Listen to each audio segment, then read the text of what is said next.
Buenas otra vez, vamos con el último vídeo de los comunes antes de pasar al definitivo, donde se concretarán cuestiones específicas de la etapa educativa, bachillerato, educación secundaria obligatoria o formación profesional. Vamos a analizar lo que dice este reglamento, que ya es el texto jurídico más concreto que existe en cuanto a lo que serían las programaciones didácticas, y vamos a centrarnos por un lado en el proyecto educativo de centro y después nos centraremos en las programaciones didácticas, para terminar hablando de los órganos desde donde se gestionan este tipo de programaciones. En la página 9 del decreto nos encontramos el artículo 23, vamos a ampliarlo un poquito para que se vea con más claridad. Bien, pues en este artículo se define lo que sería el proyecto educativo de centro, que sería esta concreción que el centro hace sobre la realidad educativa que tiene en su entorno. Y bien, dentro de este punto nos vamos a fijar en el punto tercero, donde dice los puntos que debería tener el proyecto educativo de centro. Nosotros no estamos desarrollando un proyecto educativo, pero tenemos que saber los elementos que tiene. Se habla por un lado de los objetivos propios que tiene el instituto, que se ha planteado unos objetivos que serían comunes a todas las enseñanzas y específicas de ese instituto. Líneas generales de actuación pedagógica, y luego dice coordinación y concreción de los contenidos curriculares, es decir, el centro puede tener unas peculiaridades a la hora de cómo hace el tratamiento de esos elementos del currículo. Y también habla del tratamiento transversal, de la educación en valores, etcétera, etcétera. También dice que este documento recogerá los procedimientos y criterios de evaluación que sean propios de ese instituto, así como la forma de atención a la diversidad del alumnado.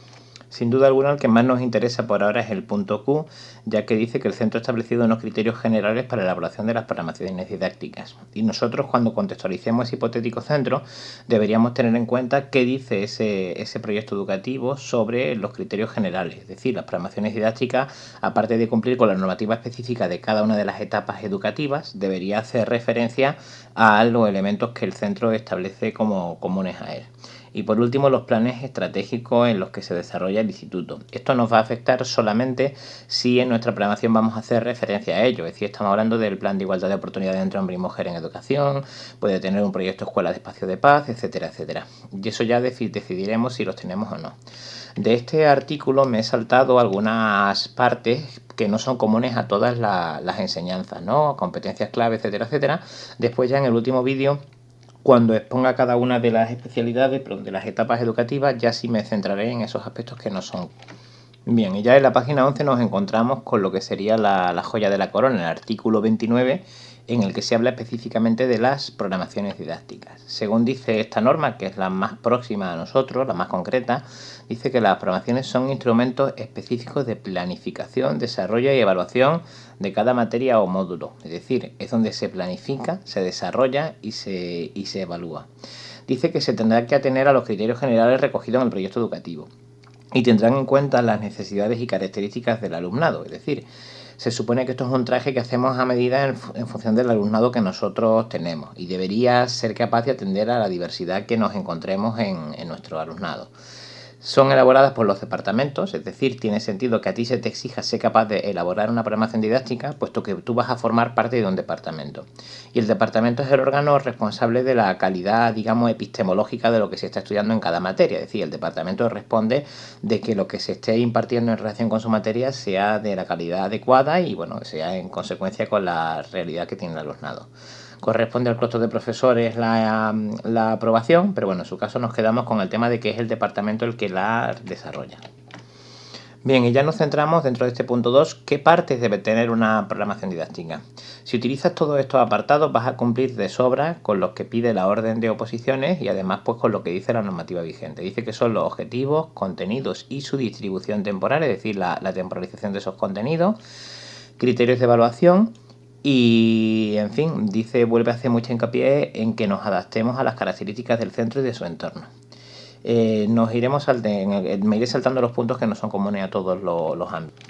Los elementos transversales, la metodología, que es a lo que vamos a dedicar más tiempo en nuestra programación didáctica, pues es aquel ámbito en el que el docente está solo y desarrolla plenamente esa parte del currículum. Procedimientos de evaluación, aparte de los criterios se hablan de los procedimientos, las medidas de atención a la diversidad, materiales y recursos didácticos y por último las actividades complementarias y extraescolares. Es decir, yo sobreentiendo que son obligatorias, no sería algo a elegir, sino que realmente este elemento determina que es una de las partes que debe tener una programación didáctica.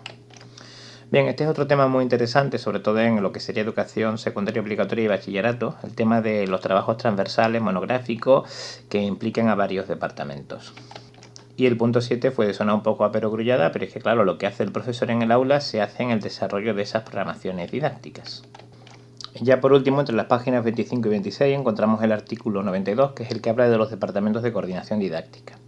En el punto 2b dice que una de las funciones es la de elaborar la programación didáctica de las enseñanzas correspondientes. Es decir, el departamento, como ya dije antes, es el que elabora la programación.